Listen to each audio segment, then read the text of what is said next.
My YouTube channel, my backyard hobby, and for today's video guys, or mga kabackyard, I'm here again in the shelter of my goats and sheep. I need to give them their food, yung ating kumpay mga kabakyard na ginawa kanina, at siyempre kainin ko din sila ng ating fermented soya pulps with crack corns and vitamins. At kung hindi pa kayo nakasubscribe mga kabakyard, please subscribe to my YouTube channel, like, share ng ating mga videos, and don't forget to click the notification bell so that you will be updated for my next video.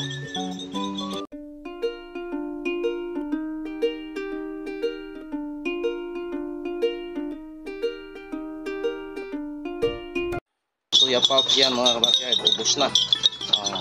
Kunti na lang. Ito yan. Pagkatapos nilang kumain ito, yung ibigay natin ay yung banana chunk. Yan mga kabakyard, yan. So, ubos na. Yung dito hanggang wala nang naiwan, ubos na yan mga kabakyard. Yan yung ating mga alaga.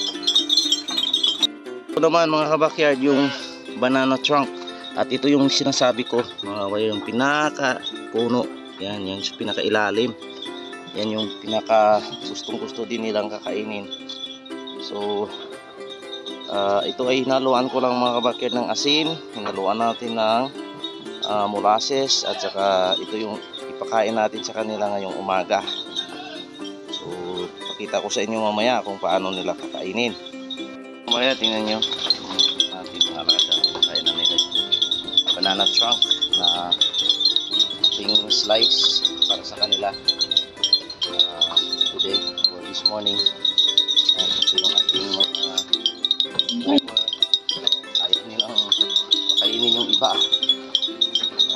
So yun lang ang gusto mga kabayan. Tingnan nyo yan, pakan nila. Ito yung ating buntis dito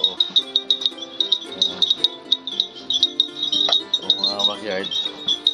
Ito ay slice lang natin, lagyan natin ng molasses sa asin, at pinapakain na natin sa kanila. Katulong sa ating pagpakain ng ating mga alaga dito sa ating backyard. Yung ating hobby mga backyard dito. Tingnan nyo kung ano nila gustong kainin itong ating ginagawang pagkain para sa kanila. So yan, malaki na din nila sila. Yan, dahil siyempre pinakain natin muna sila ng soya pulps, tapos pinakain natin, tapos itong puno ng saging mga backyard. So alternate lang natin mga backyard, ipil-ipil yung dahon ng aratilis, tapos napier, tapos kung meron tayong magalay na mga damo, ito yung kinukumpay ko sa kanila dito. At sa ngayon, yung aking mga tinanim na mga puno ay tumutubo na para sa ating mga alaga. So ito yung ginagawa natin dito mga backyard. This is how they like their food. Tingnan nyo mga backyard, ubos na. Yan, wala na. Dito wala na rin, ubos na nila. Ayan. So tingnan nyo naman yung tiyan niya mga kabakyard. Yan ng ating mga alaga. Busog na sila. Ayan, nabusog na sila. Yan yung kanilang tiyan. Ayan, sa kanilang pagkain. Ayan yung ating ternero. Ayan, tingnan mo yung tiyan nila. Busog na busog. siyempre mamayang hapon palabasin pa rin natin sila ng oras, 2 oras. Ayan, yung ubos nila mga kabakyard, yung pagkain nila. Ayan, so maya lang pakita ko din sa inyo yung mga tanim ko dito sa paligid ng bago nilang shelter. Ayan, so yun, yung ating si Redhead. Ayan, oh, ang busog ko. Ayan, ayan si Bonnie. Ayan. So ganun nila ka nagustuhan yung pinapakain natin sa kanila mga kabakyard. Okay, so yung ubos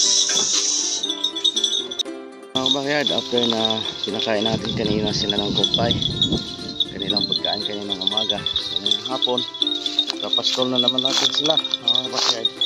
So para talagang busog na busog sila at para naman na mananatili yung ating mga alaga na healthy. Yan, medyo pahirapan na yung pagpastol natin dito sa kanila dahil nga wala na masyadong green na mga damo. Yan, tingnan nyo naman, oh, yan, puro na brown mga kabakyard. So kaya konti na lang ang ating, kaya kailangan maagahan natin medyo, pero siguro mga 2 oras na pastol natin, busog na rin ito sila dahil busog naman sila kaninang umaga sa ating pagbigay sa kanila ng kanilang kumpay, kanilang pagkain. So kaya yan, sundan-sundan ko lang ito sila dito kasi nga palagi silang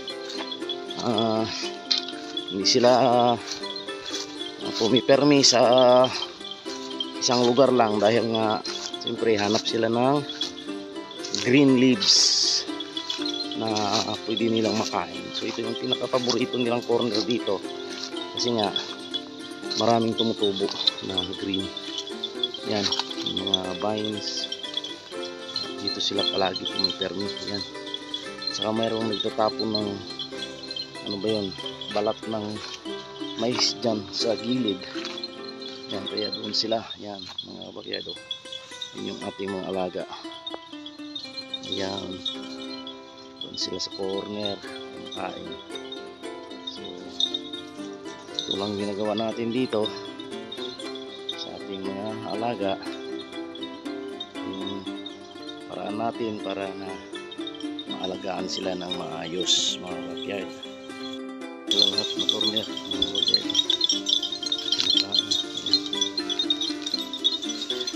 kumakain na sila ng green dito. So